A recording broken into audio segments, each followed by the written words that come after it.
Getting to SketchUp for Schools, if you're signed in, can be as simple as going down here and finding this. The first time you do it, you may be asked to confirm that you're a human being. It's going to give you, the new one right now at least, is to put a dot at where the car path ends. So it cuts off, but as a person, we can easily tell that that is one path and not just little bright spots.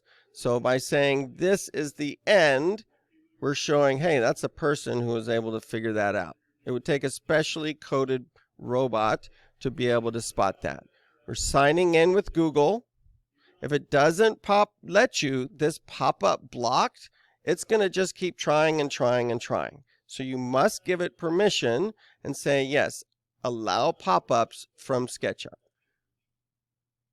And then it will log you in and you'll be able to get to your files and continue with the process. You're going to go to Google Drive, where you should have your new folder, 240108 SketchUp for Schools. SketchUp project folder, and then we're going to add the model from our 3D modeling project folder. And there it is. Should be cubes and your name. And it's getting the file from the local folder and putting it in your Google Drive folder, which you can then click on the file and it knows to open it with SketchUp for Schools. So the first thing we're going to do here is actually hide all of these things. They're actually locked. They should be locked. Let me right click and lock them so that nothing happens to them. And I'm also going to hide them.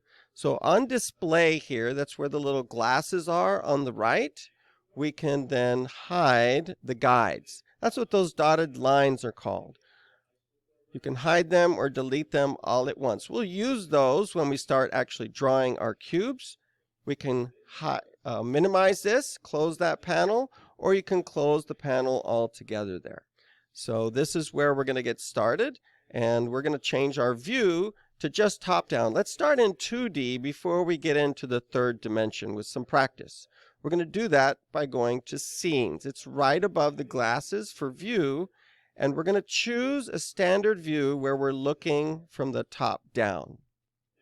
In order to move over here, there is a hand tool that will switch so that you can then pan, but that is not as easy as just holding down Shift and the middle mouse wheel button.